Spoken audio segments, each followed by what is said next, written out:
హైదరాబాద్ లో triple R alignment ను తక్షణమే ఉపసంహరించుకోవాలని డిమాండ్ చేస్తూ రైతులు హైదరాబాద్ లో నిరసన చేపట్టారు. అమీర్పేటలోని స్వర్ణ జయంతి కాంప్లెక్స్ వద్ద పెద్ద సంఖ్యలో గుమికూడిన రైతులు ట్రిపుల్ ఆర్ వద్దురా, వ్యవసాయ భూములే ముద్దురా అంటూ నినాదాలు చేశారు.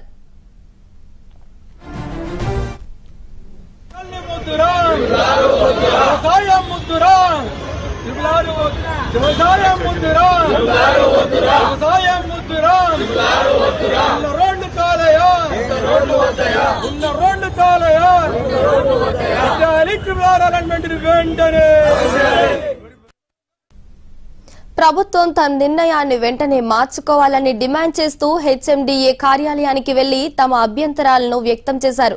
రోడ్ల పేరుతో తమ భూములను లాక్కోవద్దని, పెద్ద నగరాలకు లేని ట్రిపుల్ ఆర్ తమకు ఎందుకని రైతులు ప్రశ్నించారు.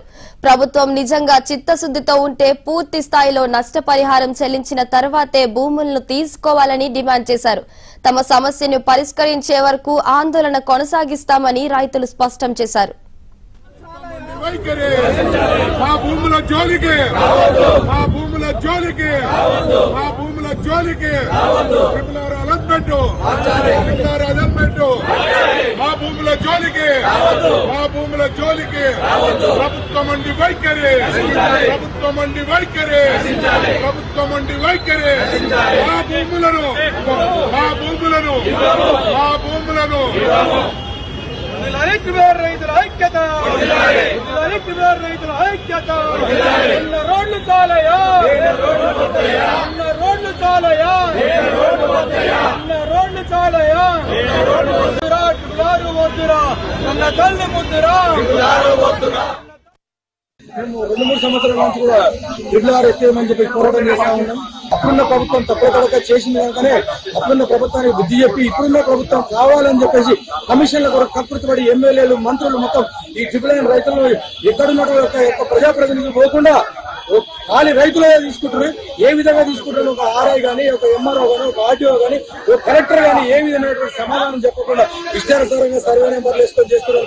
దీన్ని ఖండిస్తా ఉన్నాం, మేము వ్యతిరేకిస్తా ఉన్నాం. ట్రిపుల్ ఆర్ ఎట్టి పరిస్థితుల్లో ప్రాణం పోయినా సరే భూ విషయంలో తెగేసి చెప్తా ఉన్నాం. రాష్ట్ర వ్యాప్తంగా ఇప్పుడు ఇచ్చినటువంటి నోటిఫికేషన్ హెచ్ఎండిఏ ఏమని చెప్పింది, 15 రోజులు ఏమైనా అభ్యంతరం అంటే జరపమని చెప్పింది. మేము వచ్చినాం, అభ్యంతరాలు జరపడానికి వచ్చినాం. కనుక ఇప్పటికైనా సరే రాష్ట్ర ప్రభుత్వం, ఎమ్మెల్యేలు గానీ, మంత్రులు గానీ దీని మీద చర్చ జరపాలి. ఇప్పుడు అక్కర్లేని రోడ్ది దీనికి ఖబర్దారు చెప్తున్నాం.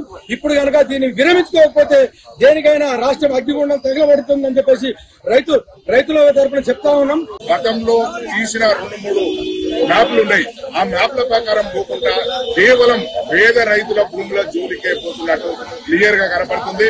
కాబట్టి రైతు